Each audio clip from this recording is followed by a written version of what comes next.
Part 3, Section 1, Outline. This is part 3 of the Metapolitics video series.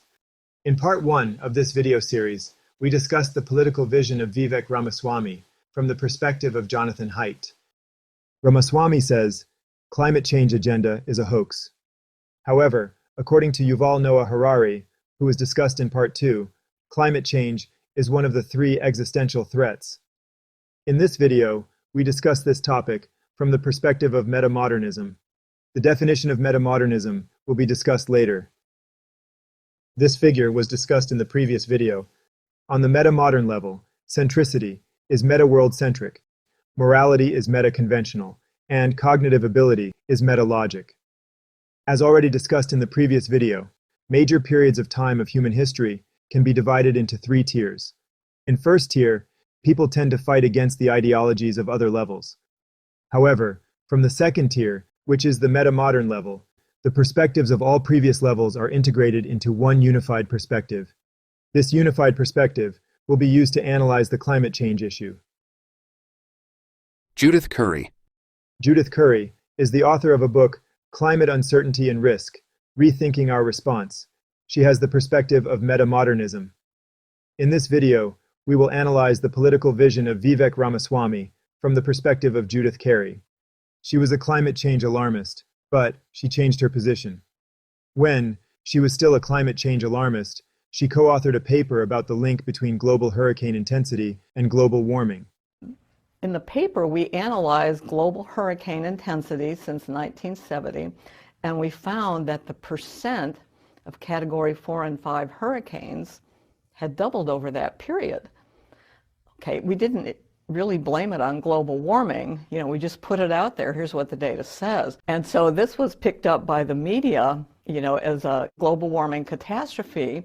And for the first time, the propagandists and the alarmists said, oh, here's the way to do it.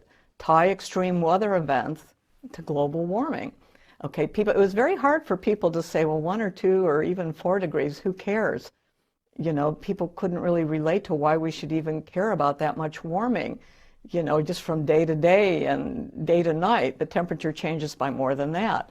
But now, if it's associated with more intense killer hurricanes, now we have something to be worried about. So this hysteria is your fault. Well, sort of.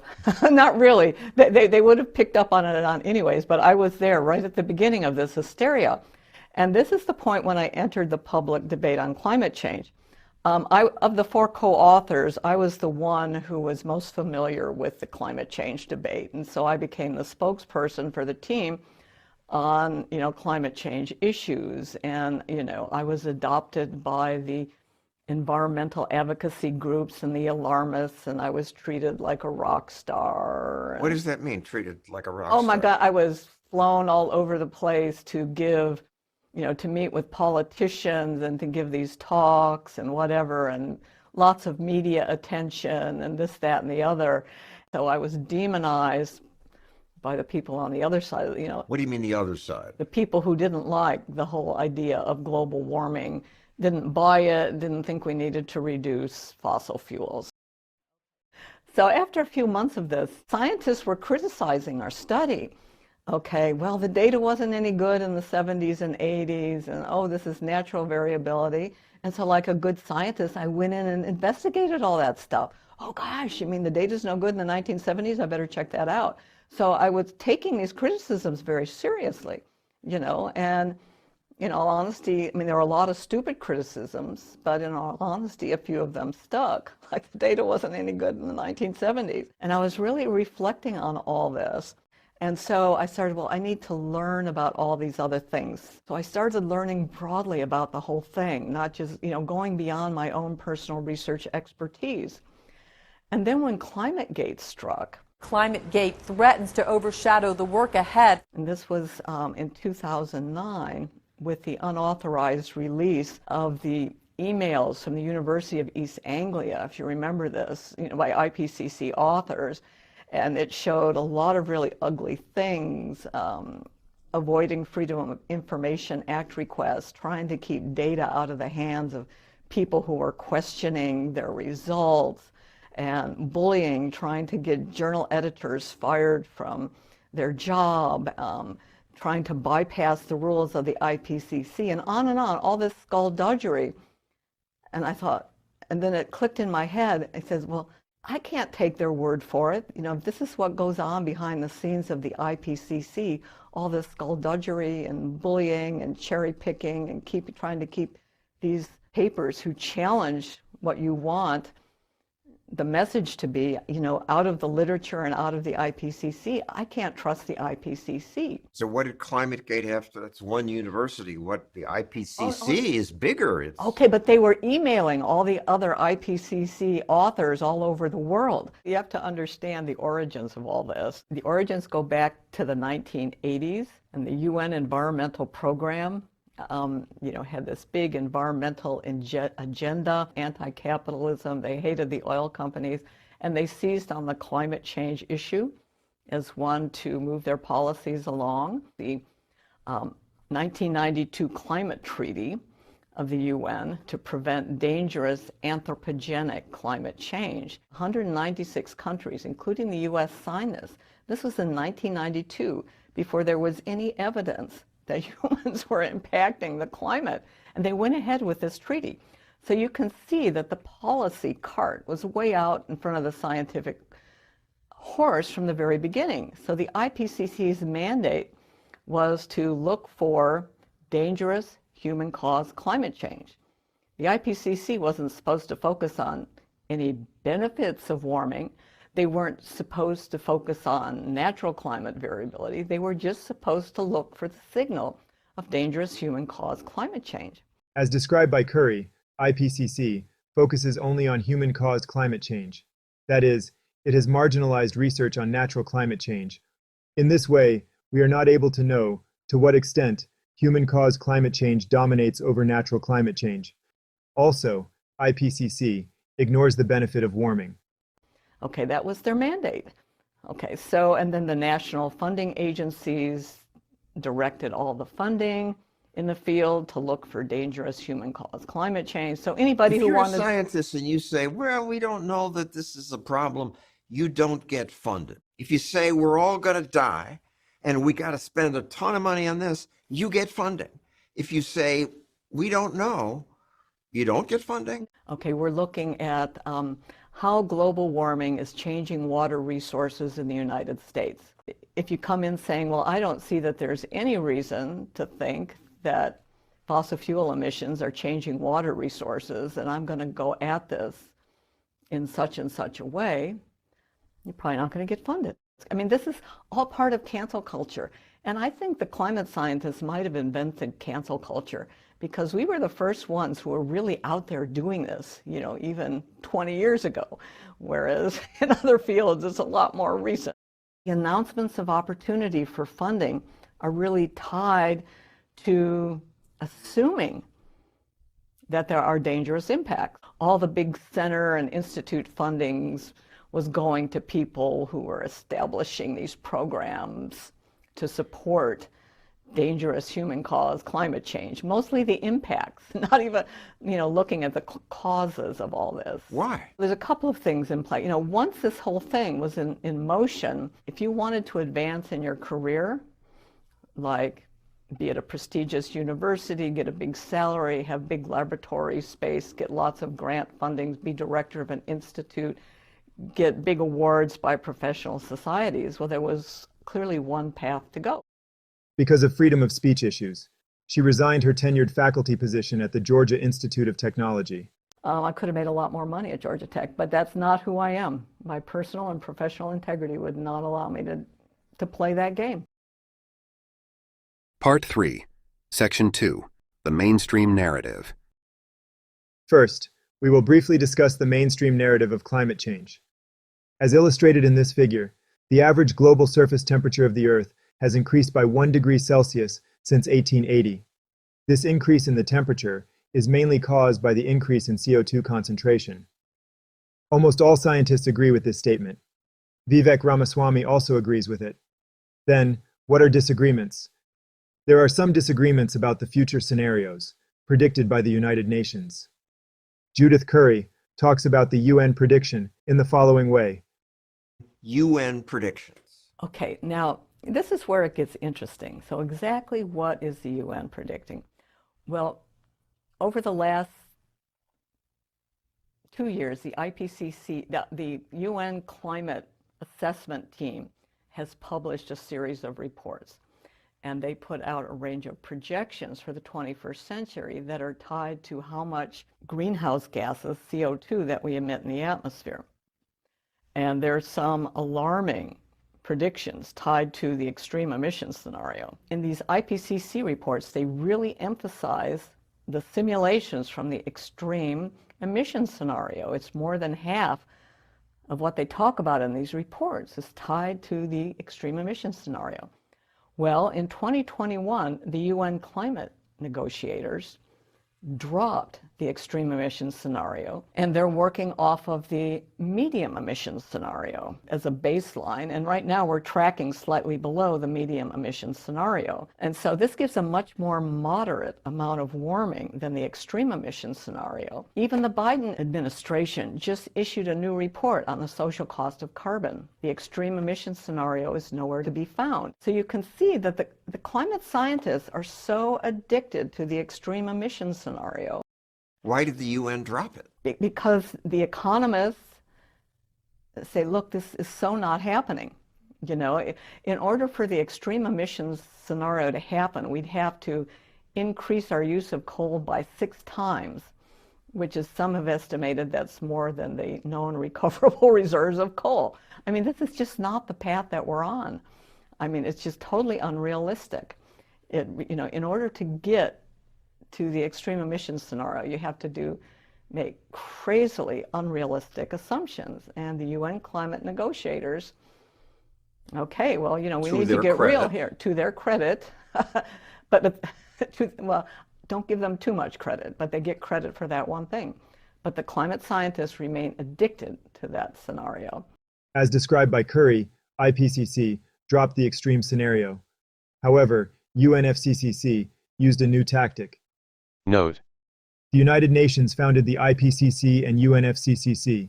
These are two distinctive entities within the United Nations system. The IPCC provides scientific information about climate change. Based on this scientific information, the UNFCCC makes international climate policy. IPCC stands for the Intergovernmental Panel on Climate Change. UNFCCC stands for the United Nations Framework Convention on Climate Change. As already mentioned, IPCC dropped the extreme scenario, but UNFCCC used the following tactic. But does this stop the UN climate negotiators from saying, wow, this is good news? No, they say, well, the warming isn't as bad as we thought, but the impacts are worse. So we need to double down on the alarm. And the only way they get the impacts to be worse is if they're assuming that the extreme weather events are all caused by CO2 emissions, which of course they aren't. As we can see, there is a disagreement about the impact of higher temperatures. Related to this, Vivek Ramaswamy said the following. Are global surface temperatures going up? Yes. Is that likely due to man-made causes? Yes. Is that an existential threat to humanity? There is no evidence to support that. To the contrary, 8 times as many people die of cold temperatures rather than warm ones. The Earth today is more covered by green surface area than it was even a century ago because carbon dioxide is plant food. Plants actually grow in slightly warmer climates. The climate disaster-related death rate is down by 98% over the last century, directly attributable to more abundant and plentiful access and use of fossil fuels.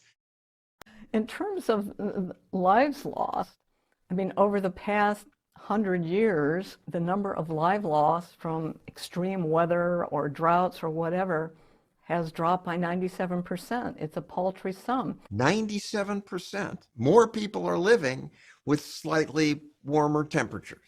Yeah. So I want to be really clear about my view. This is not does climate change exist or not? It's the wrong framing of the question.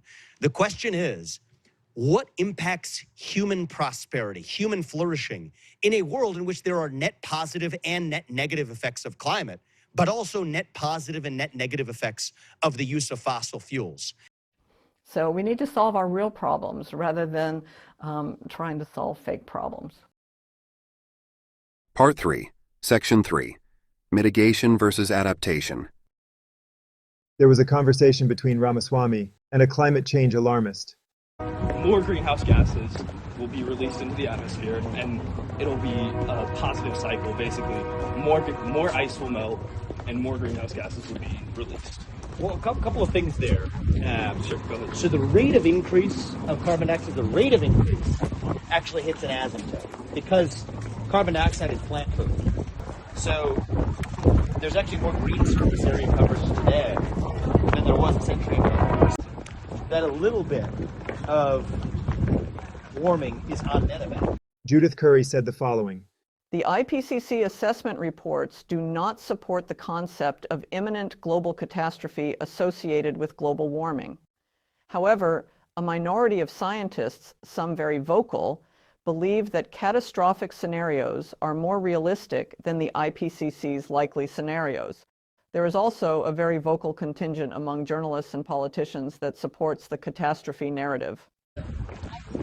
It's an open question. It's a good debate. It's more but than that doesn't show up in the debate. So I'm not denying the existence of those sorts of going up. The question is on net. Is that a bad thing, or are the policies to fight that actually more likely to be worse? 8 times as many people die of cold temperatures rather than warm ones. I'm not talking about currents. I'm talking about a trajectory. I understand your point, because your point is there could be a force multiplier effect in the permafrost now. Right, exactly. And I think it's a reasonable point. The trajectory that we are currently on, and I hear what you're saying about the economy, and essentially when you talk about the economy and creating jobs, you're saying you're cracking more coal burning, and that will create more jobs. I'm not denying that. But it will also increase the amount of CO2. And the current amount that we release is not okay. Well, I disagree with that. It also makes because I think that there are equilibrating effects built in, where the rate of increase is automatically decelerated. Precisely because what are you disagreeing with out of that? Are you saying that it's current not rate, increasing that much, or that the current rate's unacceptable, or is going to be net harmful to humanity? Okay, so the temperatures are rising. That is not a debatable fact. Temperatures are rising because of greenhouse gas emissions. I agree with that. Do you disagree that eventually we will hit permafrost and it will be a positive cycle? Is that what you're disagreeing on? Yeah, I'm disagreeing that we're going to reach a level where this is going to pose anything resembling an existential risk to humanity. There are some risks involved. There are also some benefits involved. And on net, I think the best policy is to prepare for adaptation. That's where I'm at. Okay. Adaptation is where with the punchline of where I land. In the end of the conversation, Ramaswamy said, adaptation. Adaptation and economic growth create positive synergy. For example, economic growth supports the invention of new technology, and it can be used for the adaptation to climate change. Related to this, Judith Curry said the following. While adaptation to weather and climate has been remarkably successful over the past century, adaptation has been less successful for underdeveloped countries lacking financial resources and good governance. Adaptive capacity is closely linked to social and economic development. The challenge is to enhance the capacity of communities to adapt by creating enabling environments through rising incomes, access to markets, and rising educational attainment. Representative examples of the positive synergy between economic growth and adaptation are described in her book, Climate Uncertainty and Risk, Rethinking Our Response. Adaptation is related to anti-fragility. Judith Curry said, Mathematical statistician Nassim Nicholas Taleb's concept of anti-fragility focuses on learning from adversity and developing approaches that enable us to thrive from high levels of volatility, particularly unexpected extreme events. Anti-fragility goes beyond bouncing back to becoming even better as a result of encountering and overcoming challenges. Anti-fragile systems are dynamic rather than static, thriving and growing in new directions rather than simply maintaining the status quo. Anti-fragile systems actually need extreme random events to strengthen and grow. They become brittle and atrophy in the absence of these random events. Taleb makes an important point. Biological systems in nature are inherently anti-fragile. They are constantly evolving and growing stronger as a result of random events. Taleb highlights a key paradox. Our focus in modern times on removing or minimizing randomness has actually had the perverse effect of increasing fragility. Strategies to increase anti-fragility include economic development. As described by Curry, adaptation, which requires economic growth, brings about anti-fragility. Unlike adaptation, climate change mitigation tends to require the opposite of economic growth. That is, there is a trade-off relationship between climate change mitigation and adaptation. Mitigation tends to bring about fragility. Judith Curry said, Current climate policy aimed at net zero emissions is very expensive and with little benefits to date. Hence, there is concern that it will drain potential future economic gains and leave less money for policies that will enhance prosperity and well-being. that is, mitigation brings about fragility. Overspending on ineffective climate policies means underspending on effective climate policies and on other opportunities we have to improve life for billions of people now and into the future. In summary, focusing only on sustainability can hamper resilience and thrivability and the overall prosperity of societies. Climate change mitigation requires the restriction of economic liberty. On the other hand, adaptation requires economic liberty. Related to this, Ramaswamy said the following. The best policy is to prepare for adaptation, because that doesn't involve constraining. Developmental process. As already mentioned, this figure was discussed in the previous video. Mitigation is related to the ideology of the postmodern level, and that is represented by type 9. On the other hand, adaptation, which requires economic growth, is related to the ideology of the modern level as well as the metamodern level. That is represented by type 3. The developmental process from postmodern to metamodern is represented by the process from type 9 to type 3. This process was described by Riso and Hudson in the following way. When healthy 9s integrate to 3, they become self-assured and interested in developing themselves and their talents to the fullest extent possible.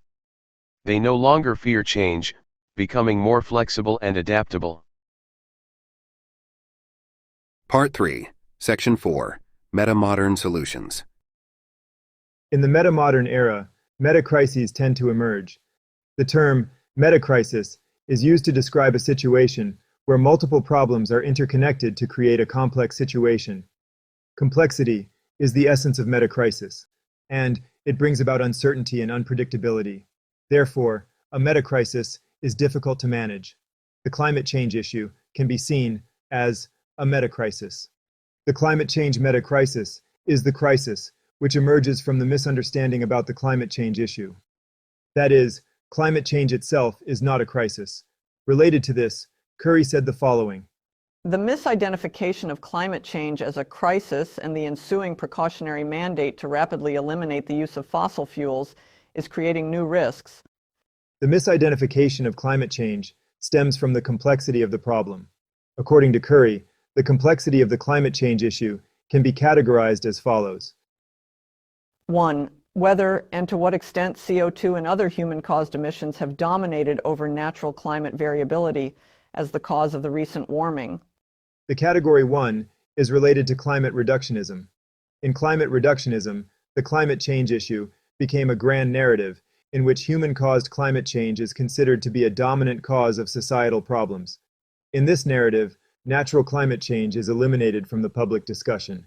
Curry said, Everything that goes wrong reinforces the conviction that there is only one thing we can do to prevent societal problems: stop burning fossil fuels. This grand narrative leads us to think that if we solve the problem of burning fossil fuels, then these other problems would also be solved. This belief leads us away from a deeper investigation of the true causes of these other problems. The end result is narrowing of the viewpoints and policy options that we are willing to consider in dealing with complex issues. 2. How much the climate can be expected to change over the 21st century. The category 2 is related to the unpredictability of climate change. Curry said, In climate science, there was hope in the 1990s that the uncertainty in climate model predictions could be reduced with more research. However, increased understanding continues to add additional dimensions to the problem, increasing uncertainty. Ongoing research continues to reveal unforeseen complexities in the climate system that add to the perceived uncertainty of climate models. Furthermore, there are unresolvable limits to the reduction of scientific uncertainties owing to limits to our capacity to handle complexity, computer limitations, and the inherent unpredictability of the climate system. More than 20 international climate modeling groups contribute climate model simulations to the IPCC assessment reports. Why are there so many different climate models? There are literally thousands of different choices made in the construction of a climate model. Each different set of choices produces a different model with different sensitivities. The term butterfly effect was coined to describe the sensitive dependence of chaotic systems to initial condition uncertainty. A consequence of sensitivity to initial conditions is that beyond a certain time, the system will no longer be predictable in a deterministic sense. For weather, this predictability timescale is a matter of weeks. Complexity of the climate system arises from the chaotic behavior and nonlinearity. 3. Whether warming is dangerous? According to Curry, this category is not in the domain of pure science. That is, the concept of dangerous cannot be defined in a purely scientific way. The concept of dangerous is a subjective idea. For example, liberals tend to think that free speech is dangerous, but conservatives and libertarians do not. As discussed in Section 2, the United Nations founded the IPCC and UNFCCC. These are two distinctive entities within the United Nations system. The IPCC provides scientific information about climate change. Based on this scientific information, the UNFCCC makes international climate policy. That is, the UNFCCC needs to define what dangerous is. Curry said, Despite the 1992 UNFCCC treaty aimed at preventing dangerous anthropogenic interference with the climate system, the UNFCCC has avoided and then struggled to provide a definition of dangerous. So what actually constitutes dangerous climate change? It was not until 2010 that clarification of dangerous was provided by UN international negotiators. In 2010, governments agreed that emissions need to be reduced so that global temperature increases are limited to below 2 degrees Celsius. The 2 degrees Celsius target is relative to pre-industrial temperatures. The scientific validity of the 2-degree target has been questioned. Sustainability scientist Carl Jaeger describes how the 2-degree limit has evolved in a somewhat ad hoc and contradictory fashion. Policymakers have treated it as a scientific finding, and scientists treat it as a political issue. To avoid making value judgments, the IPCC does not define climate change in context of dangerous. The IPCC assessment reports refer to reasons for concern. The IPCC AR5, which is the fifth assessment report of the IPCC, articulated reasons for concern, including the concern about tipping points. Tipping points are the moments at which an abrupt or non-linear transition to a different state happens. Curry said, The only tipping point that the IPCC AR5 considers, likely in the 21st century, is disappearance of Arctic sea ice during summer, which reforms each winter even under extreme warming scenarios. Related to this, Curry posted this figure on X. This is a graph of Arctic sea ice extent. As we can see in this figure, until 2012, the reduction in sea ice extent was reducing significantly at an accelerating rate. But in 2023, September, the sea ice extent was indistinguishable from that of 2007. In other words, there is a linear trend since 2007. The IPCC failed to predict this trend. As we can see, even if we are able to define what dangerous is, it is difficult to predict when and how it will happen. Also, it is difficult to know how and what degree it is related to human-caused warming. 4. Whether radically reducing CO2 emissions will improve human well-being in the 21st century. In order to improve human well-being in the 21st century, climate change activists are promoting radical reduction of CO2 emissions. That is a strategy of mitigation. The strategy of mitigation is a locked-in strategy, which is based on the linear model of predict then act. For a locked-in strategy, predictions require high levels of certainty, because when the locked-in prediction turns out to be wrong, it tends to bring about the worst outcomes. Because Climate change predictions have high levels of unpredictability. Locked-in strategies tend to end up with a waste of time and money. Locked-in strategies are not adequate to manage the unpredictability of meta-crises. On the other hand, adaptation, which is an agile strategy, can be used to manage the unpredictability of meta-crises. That is, in order to manage unpredictability, we need to adapt, evolve, and respond to new information. Curry said, Even if human-caused climate change is somehow eliminated, natural climate variability and inevitable surprises will provide ongoing challenges that require continuing adaptation by communities. The question is, what impacts human prosperity, human flourishing, in a world in which there are net positive and net negative effects of climate, but also net positive and net negative effects of the use of fossil fuels? Postmodern versus metamodern. as briefly discussed in Section 3, we need to experience the shift from postmodern to metamodern. From the metamodern perspective, we can recognize that the climate change issue is a highly complex, multifaceted issue. In other words, we will realize that it is not appropriate to try to reduce the climate change issue to a simple narrative, such as, just stop oil. on the metamodern level, we will experience global transformations through technological innovations, including medical advancement, enhancing our well-being through economic growth. Post-truth versus meta-truth. Post-truth is related to postmodernism, and meta-truth is related to metamodernism. First, we will discuss the relationship between postmodernism and post-truth. Postmodernism suggests that our understanding of truth and reality is shaped by social context and language. In other words, postmodernism challenges objective truth. It emphasizes the idea that different perspectives and interpretations are equally valid. In this way, postmodernism focuses on relative truth. Post-truth, which is a specific manifestation of postmodernism, refers to a situation in which personal emotional beliefs have more influence on public opinion and policy making than objective facts and rational arguments. In a post-truth context, people tend to accept or reject information based on how well it aligns with their feelings or political agenda, rather than critically evaluating the accuracy and credibility of the information. Confirmation bias is one of the key characteristics of post-truth. People tend to seek out and trust information that confirms their emotional beliefs while dismissing or discounting information that contradicts them. In this way, post-truth environments tend to exacerbate political polarization. Curry said the following: Confirmation bias can become even stronger when people confront questions that trigger moral emotions and concerns about group identity. People's beliefs become stronger and more extreme when they're surrounded by like-minded colleagues. They come to assume that their opinions are not only the norm but also the truth, creating what social psychologist Jonathan Haidt calls a tribal moral community. Jonathan Haidt was discussed in Part 1 of this video series. He proposed institutionalized disconfirmation, as discussed in that video. When an academic environment contains the diversity of opinions and scholars are allowed to challenge each other's work freely, better thinking and better ideas tend to emerge. That is called institutionalized disconfirmation. It can eliminate confirmation bias. The perspective of meta-truth eliminates confirmation bias. Unlike post-truth, meta-truth transcends one's personal beliefs and feelings. Meta-truth often deals with philosophical questions about truth and reality.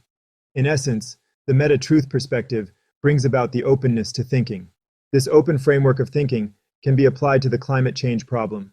Related to this, Judith Curry described a new framework of thinking in her book, Climate Uncertainty and Risk: Rethinking Our Response. She wrote, Part 2 describes a new framework for thinking about the climate change problem. This new framework opens up space for disagreement among scientists and broadens participation to include individuals with a wide range of expertise. This new framework requires moving away from the consensus-enforcing and cancel culture approach of attempting to restrict the dialogue surrounding climate change and the policy options. We need to open up space for dissent, disagreement, and discussion about scientific uncertainty and policy options so that multiple perspectives can be considered and broader support can be built for a range of policy options. The importance of the diversity of thought was also described by Vivek Ramaswamy in his book, The Woke Inc., Inside Corporate America's Social Justice Scam. He said, "That is a new vision for achieving true diversity of thought. He calls it critical diversity theory. The essence of this theory can be seen as the openness to the opinions of the other side. My name is Veronica. I'm a sophomore here at New England College. And so you say that you're like different and that you're coming from this new and different angle, but I've been reading your pamphlet and I've been listening to you talk, and it's full of classic conservative buzz phrases that I've been hearing for 8+ years. So my question to you is, can you explain to the young people in the room what makes you and what makes your beliefs different? Thank you. I appreciate the challenging question. That's why I love going to college campuses across this country. One of the things that I do is not only come to places like this, talk to all parts of the media. So I think that one of the mistakes that conservatives have made, and I'm trying to be different here by practicing what we preach, is we talk to everybody. Many conservatives say they won't talk to certain networks that treat them unfairly. Our policy is we talk to everybody 360 degrees. My view is we don't have to agree on everything. That'd be weird if all of us in this country agreed on every issue. But we do have to respect your right to speak just as I get mine in return. That's part of the American bargain. And that's one of the things that's at great risk in this country today, is our culture of free speech. Many on the right don't live up to it. Many on the left don't live up to their one-time embrace of free speech and open debate either. David, why don't I let the gentleman outside in? He seems like he really wants to come on in. Let me go. I'll go get him. Yeah, I'll get him. Thank you. Thank you.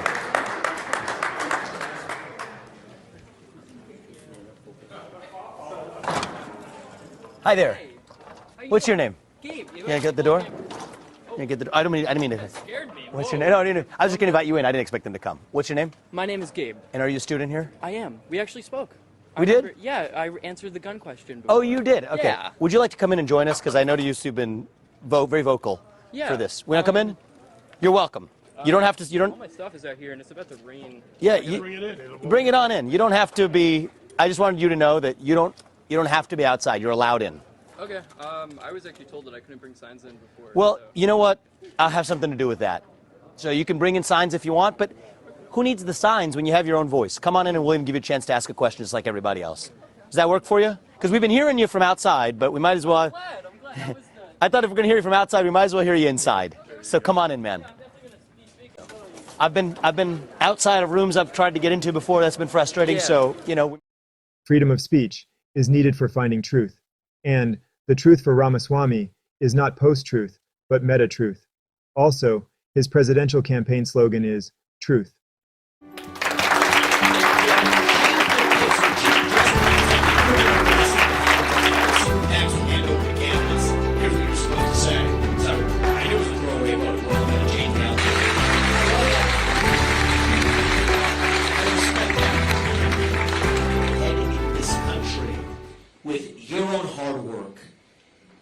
Commitment, your own dedication, and that you know what, you are free to speak your mind at every step of the way. That is the American dream. Thank you all. God bless you. God bless all the United States of America. Thank you.